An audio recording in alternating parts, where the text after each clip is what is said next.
आप मुफ्त वाली पॉलिटिक्स पे तो आ ही नहीं रहे संजय जी। सारा पैसा इस देश के जय लोगों ललिता का जी ने, चंद एक सेकंड सर, एक सवाल सुन लीजिए, एक काउंटर सवाल है, ठीक है। आपने बताया कि कैसे देश के एक्सचेकर को, टैक्स पेयर के पैसे को ही बैंकों को घाटा हो रहा है, नुकसान हो रहा है, लोग चोरी करके पैसा जा रहे हैं, लेकिन इससे मुफ्त वाली पॉलिटिक्स कैसे जस्टिफाई होती है सर?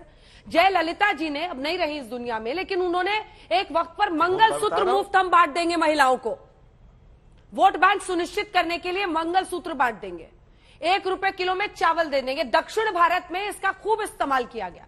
आप यहां पर मुफ्त की, ऐसे थोड़ा ना देश चलता है सर, ऐसे थोड़ा ना कोई भी राज्य अपने इकोनॉमिक्स को, अपने जो खाता है उसको मैनेज कर पाएगी। अंजना ओम कश्यप जी, मुझे सिर्फ एक सवाल का जवाब दे दीजिए। जय मनोज जी, आ रही हूँ। अंजना जी, उनका समय पूरा हो गया, मुझे समय दीजिए। छोटा सा जवाब, उसके बाद मैं आ रही हूँ मनोज जी, तुरंत। 20,000। हाँ, आप जब बोल रहे थे तो नहीं बोला मैं, और अभी फिर 10 मिनट अकेले बुलवा लीजिए मनोज जी को, तब मैं बोलूंगा। नहीं, मैं रोकता नहीं हूं उनको, उनके पास जितना विषय रहा करे सब बुलवा लिया कीजिए। नहीं, आप अपने समय पर बोलिए, फिर मुझे जब मेरी बात पूरी हो जाए तो उनको बोलने दीजिए। हाँ। तो अभी मेरा समय उन्होंने कहा है। हाँ। तो मैं ये कह रहा हूं अंजना जी, 20,000 करोड़ रुपए इस सरकार के पास नीरव मोदी और मेहुल चौकसी के लिए है, लेकिन राशन की दुकान पे जो राशन लेने जा रहा है उससे कह रहे हैं तिरंगे के लिए 20 रुपए दो, तब तुमको भारत का राष्ट्रीय ध्वज तिरंगा मिलेगा। ये इनकी सोच है। 800 दवाओं पर, कैंसर की दवा, किडनी की दवा, टीबी की दवा, हार्ट की दवा, जीवन रक्षक दवाएं, 800 दवाओं पर 11% जीएसटी बढ़ा के उसको महंगा कर दिया। दाम वो तो अपना हूं, इकोनॉमिक संभाल रहे हैं सर। सारे आंकड़े लेके आया। मेरे सवाल पे तो आइए सर। 2000 बीजेपी का इकोनॉमिक्स तो आप समझा रहे हैं, उनको रेवेन्यू कलेक्शन करना है, वो करते हैं। सवाल पे वो उनको रेवेन्यू कलेक्शन करना है। आप सही मानती हैं? हाँ, मैं आपसे पूछ रही हूँ किस पॉलिसी को आप सही मानते हैं? नहीं, मैं आपसे सवाल पूछ रही हूँ, आप जवाब दीजिए, जनता को कन्विंस कीजिए। 92 लोगों के पास 55 करोड़ लोगों के बराबर की आमदनी हो, मैं कहता रहा हूं आपसे, 92 लोगों के पास 55 करोड़ लोगों के बराबर की आमदनी हो, क्या आप ऐसी असमानता की अर्थव्यवस्था चाहती हैं? क्या आप चाहती हैं कि इस देश में एक ऐसी अर्थव्यवस्था हो जिसमें मोदी जी के सबसे करीबी मित्र को 2.5 लाख करोड़ रुपए का बैंक कर्जा मिल जाए और गरीब आदमी 2 वक्त की रोटी के लिए और राशन के लिए और अनाज के लिए लाइनों में लगा रहे?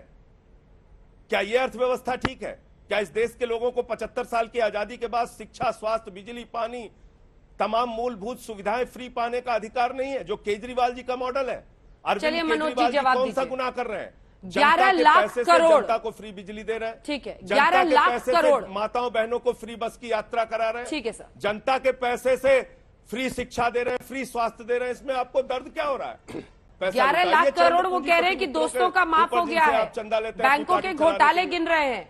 आपको जनता के पैसे की अगर कीमत समझ में आ रही है तो वो सब क्यों नहीं बजाते? और वो कह रहे हैं कि आपके पेट में क्यों दर्द हो रहा है? अंजना जी, हाँ,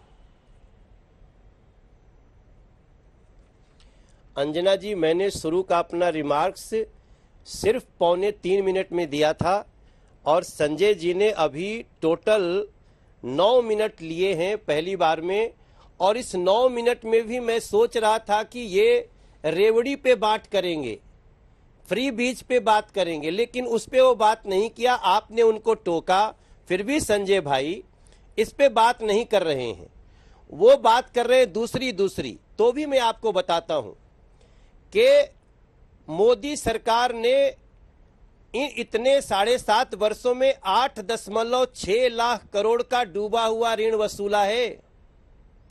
याद रहे सर, 8,06,000 करोड़, 8.6 लाख करोड़ का डूबा हुआ ऋण वसूला है। और राइट ऑफ का मतलब कभी भी माफी नहीं होती है। और संजय जी कैसे ऐसी गलती कर रहे हैं, यह हमारे समझ के बाहर है। दूसरी बात, आप संजय भाई, आप सरासर झूठ बांट रहे हैं सबको। आप बताइए, 20 रुपया में तिरंगा देने के बाद तब अनाज मिलेगा, आप इतना बड़ा झूठ आज तक पे बोल रहे हैं सर?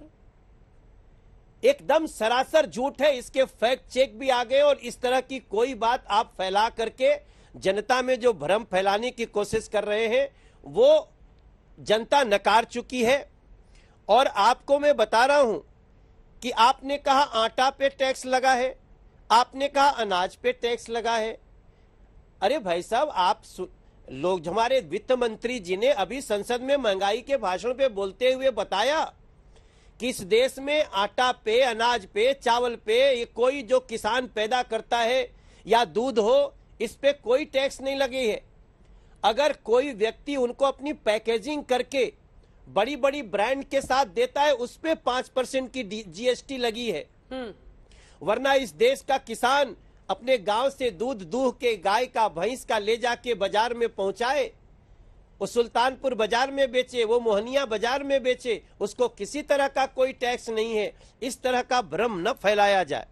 आपने कहा कि इतने अस्पताल बन जाते। अरे भैया, आपको याद होना चाहिए, मैं इस देश को बताना चाहता हूं आज तक पे कि जब मोदी जी शासन में आए थे, प्रधानमंत्री बने थे, प्रधान सेवक कहा, और तब 6 एम्स थे इस देश में। आज इस देश में 22 एम्स हैं सर। कभी तो एक लाइन बोल दिया करो। और इस 55 करोड़ लोग आयुष्मान योजना के तहत उनको मिल रही है फ्री इलाज की व्यवस्था, जो कैटेगरिकल है। और मैं आपको एक लाइन सबके सामने बताना चाहता हूं कि असली दोस्ती तो आपने पसंदीदा ठेकेदारों को मनचाहे शराब के ठेके गली गली देने की कर ली। इस ब्रिज इसका क्या कहेंगे? 144 करोड़ 36 लाख रुपया आपने लीकर माफियाओं के माफ कर दिए। आज उसके कारण मनीष सिसोदिया जी को जेल जाने के कगार पे है। आज उसके कारण कल अरविंद केजरीवाल जी को भी अगर सजा होती है तो हम आप कोई नहीं रोक पाएगा। लेकिन आप सरासर सबको बोल रहे हैं कि आटा पे टैक्स, अनाज पे टैक्स।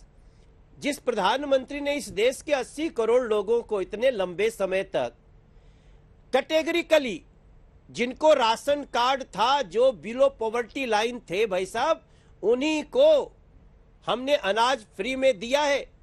और वो कैटेगरी, लेकिन जो लोग फ्री के लायक थे, आपने उनका राशन कार्ड नहीं बनाया दिल्ली में, और वो लोग आपके रजिस्ट्रेशन के चक्कर में कोविड काल में कैसे परेशान हुए हैं। आपको इस पे बोलना चाहिए कि आपने कहा था ना कि दिल्ली में वाईफाई होगी, आपने कहा था ना कि जमुना जी साफ होंगी, आपने कहा था ना कि सबका पानी माफ होगा, आपने कहा था ना सबकी बिजली हाफ होगी। इस पे झूठ बोल करके यू टर्न करने की जरूरत क्यों पड़ी? आज माननीय कोर्ट ने जो जानकारी दी है, उसके बावजूद भी आप उस पे बात नहीं करना चाहते हैं, तो ये आपका मन, क्योंकि आपके पास मुद्दा है नहीं। हमारा सिंपल सा पॉइंट है, रेवड़ी बांटने का मतलब होता है, क्या आप गुजरात में जो कह रहे हैं दिल्ली में करते हैं? क्या दिल्ली के लोग बेरोजगारों को कुछ पैसा मिलता है? क्या दिल्ली में 18 साल से ऊपर की महिला को 1000 रुपया मिलता है? आप किसको बता रहे हैं सर? आपको सिर्फ एडवर्टीजमेंट पे जाना है अरविंद केजरीवाल जी, और उनकी इस रेवड़ी बांटने को चूंकि देश समझ चुका है, इसलिए वो टारगेट पे है।